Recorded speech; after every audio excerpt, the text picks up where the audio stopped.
Hello, welcome to the Epicurus Podcast, where we explore the timeless wisdom of Epicurus, the philosopher of happiness.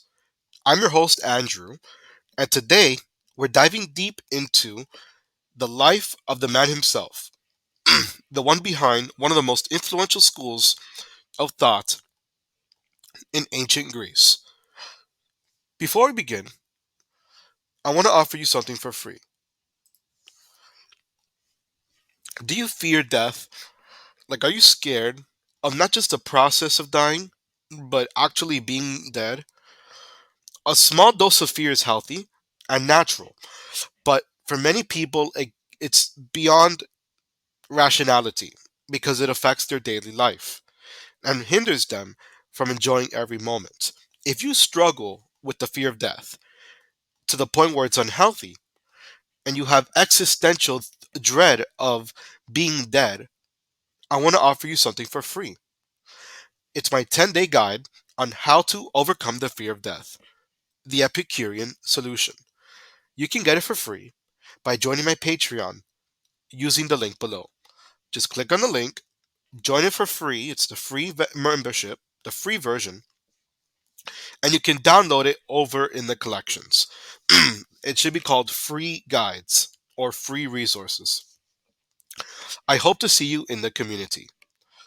Now, we're going to talk today about the early life and influences of Epicurus, the foundation of the garden, and his core teachings. His early life.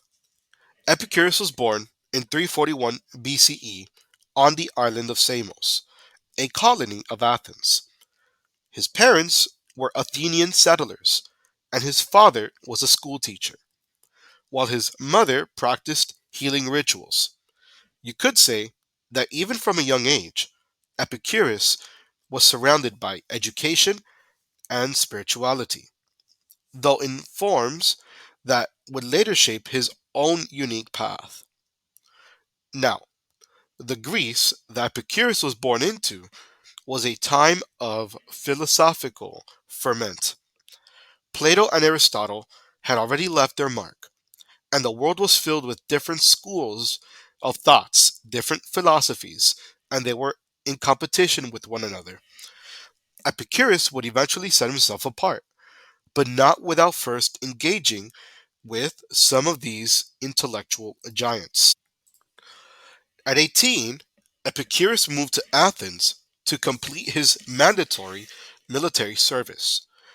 During his time there, he also studied philosophy under the Platonist teacher Pamphilus. Athens was the intellectual hub of the time, and young Epicurus absorbed as much as he could, but he quickly grew disillusioned with the abstract, often metaphysical questions posed by other philosophers. He wanted something more practical, something that could bring real happiness into people's lives in the here and now. So, for example, if he was examining a religion, he would, instead of asking, is it true or false, he would simply ask, does it work? Is it enhancing your life? Is it making you happy? Or does it make the lives of other people happy? That's what Epicurus was more interested in. Now, we're going to talk about his travels and philosophical development. After his military service, Epicurus did not stay put in Athens. He traveled extensively throughout Greece, learning from a variety of philosophical traditions. His journey took him to places like Asia Minor, where he encountered Democritus's atomism, the idea that the universe is made up of tiny, indestructible particles. This scientific view deeply influenced his thinking and would later become central to his materialist philosophy. So he was a materialist, and he developed ideas about life based on the material world, what we can see and feel and experience in the here and now. So, throughout his travels and exposure to different ideas, Epicurus began crafting his own philosophy, one that focused not on the abstract, but on how to live a happy, peaceful life. And that's when he returned to Athens with a new mission. Now, the foundation of the garden. Epicurus returned to Athens around 306 BCE, and it's here that he established his famous school called the Garden, for obvious reasons. I don't need to go into that any further. Unlike other schools, like Plato's Academy or Aristotle's Lyceum, which were situated in the public areas of Athens, Epicurus chose to set up his school in a private residence, and he named it the Garden, an idyllic, peaceful retreat from the busy life of the city. The Garden wasn't just a school of philosophy, it was a community. It was a place where people could come together, share ideas, live simply, and focus on things that truly brought happiness. In a way, the garden symbolized Epicurus's rejection of the political and public life of Athens. Instead, he encouraged his followers to withdraw from the chaos of politics and find peace in a close knit community of friends. Now, the unique aspects of the school. One of the things that made the garden so unique was its radical openness. Most other philosophical schools of the time were exclusive, primarily for wealthy men or those with political influence, but not Epicurus. In the garden, everyone was welcome, men and women, slaves and free, citizens alike. This inclusivity reflected his belief that philosophy wasn't just for the elite, but for everyone who sought to live a better, happier life. In the garden, the emphasis was on friendship and shared experiences, regardless of background. The goal was to get along with anybody and find common ground or common interests wherever you come from. Epicurus believed that genuine companionship was one of the highest sources of happiness, so his school operated more like a family than a formal institution. The values of community, simplicity, and inclusivity were central to the philosophy practiced there. Now we get into his core teachings, his concept of happiness, his idea of pleasure, and overcoming fear. Now that we understand the setting of his ideas and where he hosted them, where he hosted his students and teachings, we're going to dive into those teachings right now. The concept of happiness, ataraxia, and aponia. At the heart of his philosophy was the idea that the ultimate goal of life is happiness, but not in the way that we might think of it today. It's not selfish and pleasure seeking at all costs, or at the cost of others. For Epicurus, happiness was not about constant pleasure or indulgence.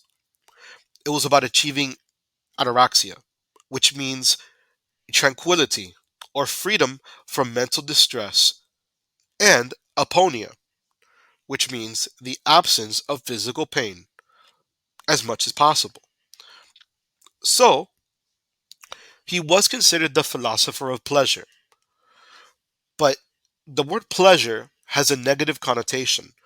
So, I'm going to use the most accurate modern translation of the word happiness. He wanted everyone to be as happy as possible with as little pain as possible. That was the goal of life, with an emphasis on community. It wasn't just your own happiness, but the happiness of those around you. He believed that true happiness comes from a calm, peaceful state of mind and body. This tranquility is what we should be aiming for, rather than chasing after pleasures that only lead to anxiety or suffering in the long run.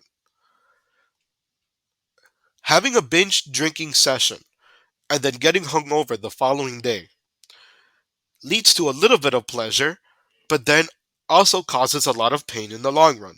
So it would be against his philosophy of pleasure. Now, differentiations of pleasures.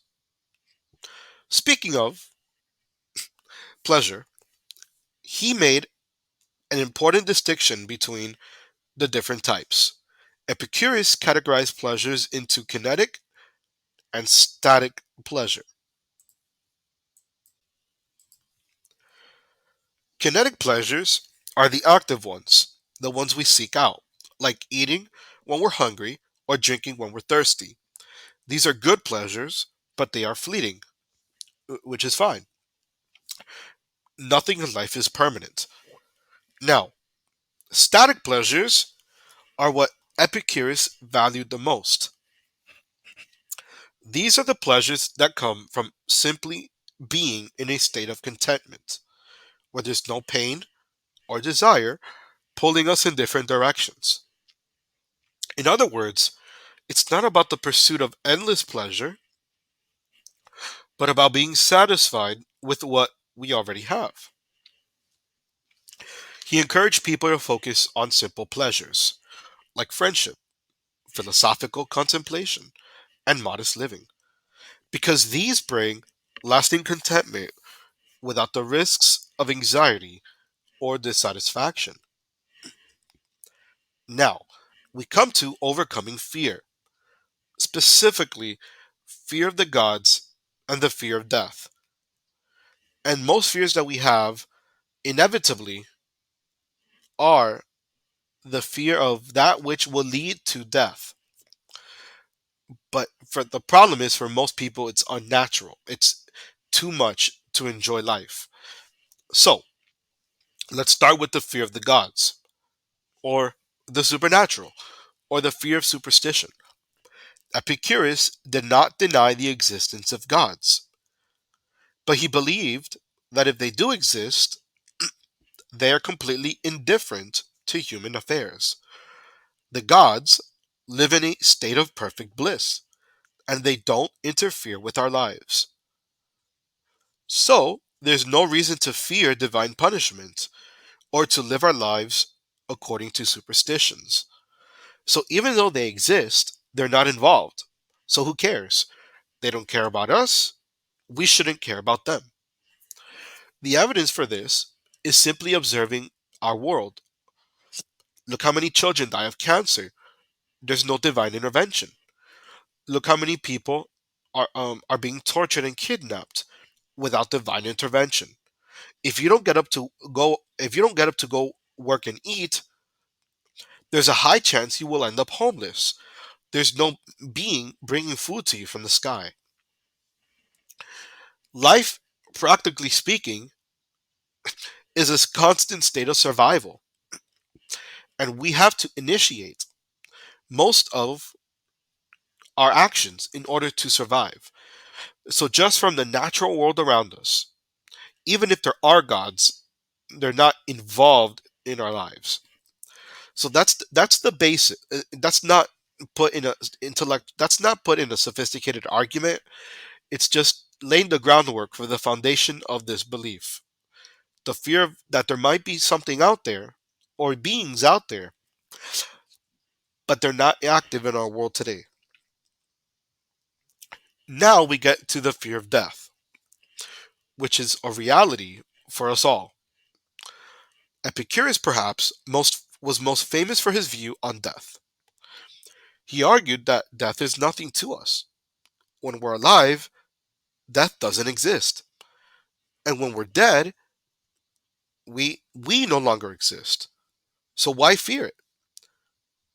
When we're alive, we don't experience death, and when we die, there's nothing. We don't experience anything, so we won't feel it either way.